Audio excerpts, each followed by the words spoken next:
Hey girl, hi. So, we've talked about falling asleep and we've talked about staying asleep. Today, I want to talk about a different problem, but it has to do with sleep. It's the sleep where you technically slept and you still wake up feeling like you didn't. You got hours, you just didn't get the deep sleep part. So, of course, that sent me down a rabbit hole, my favorite place to be for you guys, and into a peptide from the 1970s called DSIP. I call it DSIP, Delta Sleep-Inducing Peptide. Personal research, personal curiosity, not a recommendation. I'm not a doctor. Let's get into it. So, sleep isn't one thing, it is multiple parts that happen in stages. Stage 3 is deep sleep, also called delta wave sleep. This is the physically restorative stage and mission critical. I don't like it when I don't get this kind of sleep. And I'm betting you don't either, which is why I'm in the rabbit hole and here talking to you. Then there's REM, the dream stage, which is tied to memory and emotional processing. And as we age, we naturally get, unfortunately, less deep sleep and less REM sleep. But then there's perimenopause, which adds another layer to the cake, another layer to the natural decline. Progesterone, one of our hormones, supports a calming neurotransmitter called, you may remember her, GABA, G-A-B-A. When progesterone drops in perimenopause, guess what happens to GABA? Activity drops with it.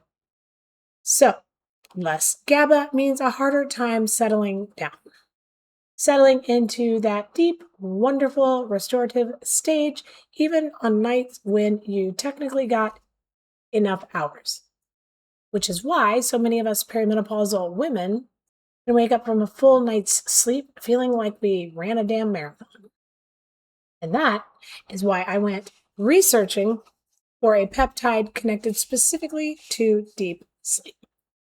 So, what is DSIP? DSIP, Delta Sleep-Induced Peptide, is a 9-amino acid peptide, which researchers call a nonapeptide.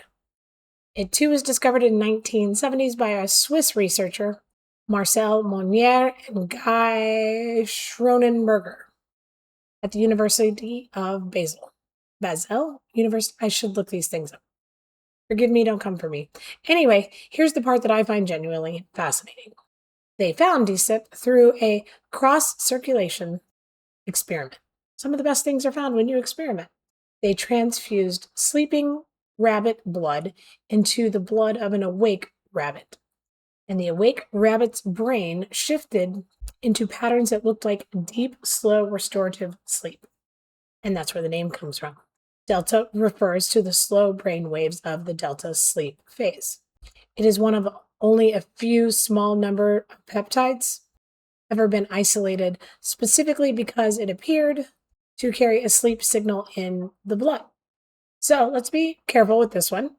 The animal research on DSIP promoting deep sleep goes back decades, and it's fairly consistent. But of course, in humans, the picture's messier. Some studies in humans have only found minor improvements, minor effects on sleep patterns. Insomnia studies have produced mixed, sometimes conflicting results.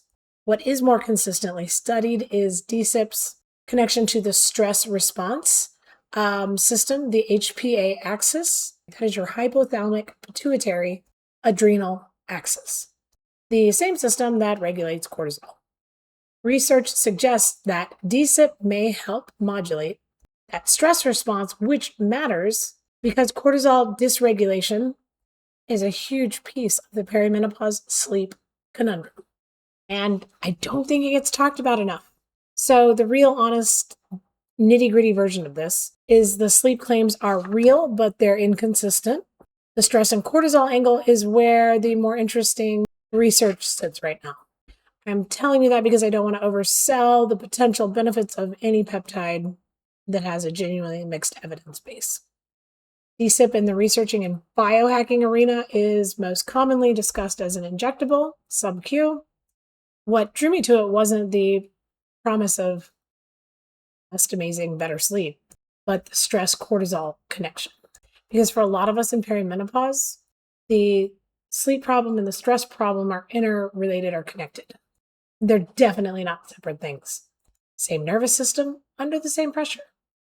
As always, personal research, not a recommendation. I'm not a doctor. I'm not your doctor. I'm a coach.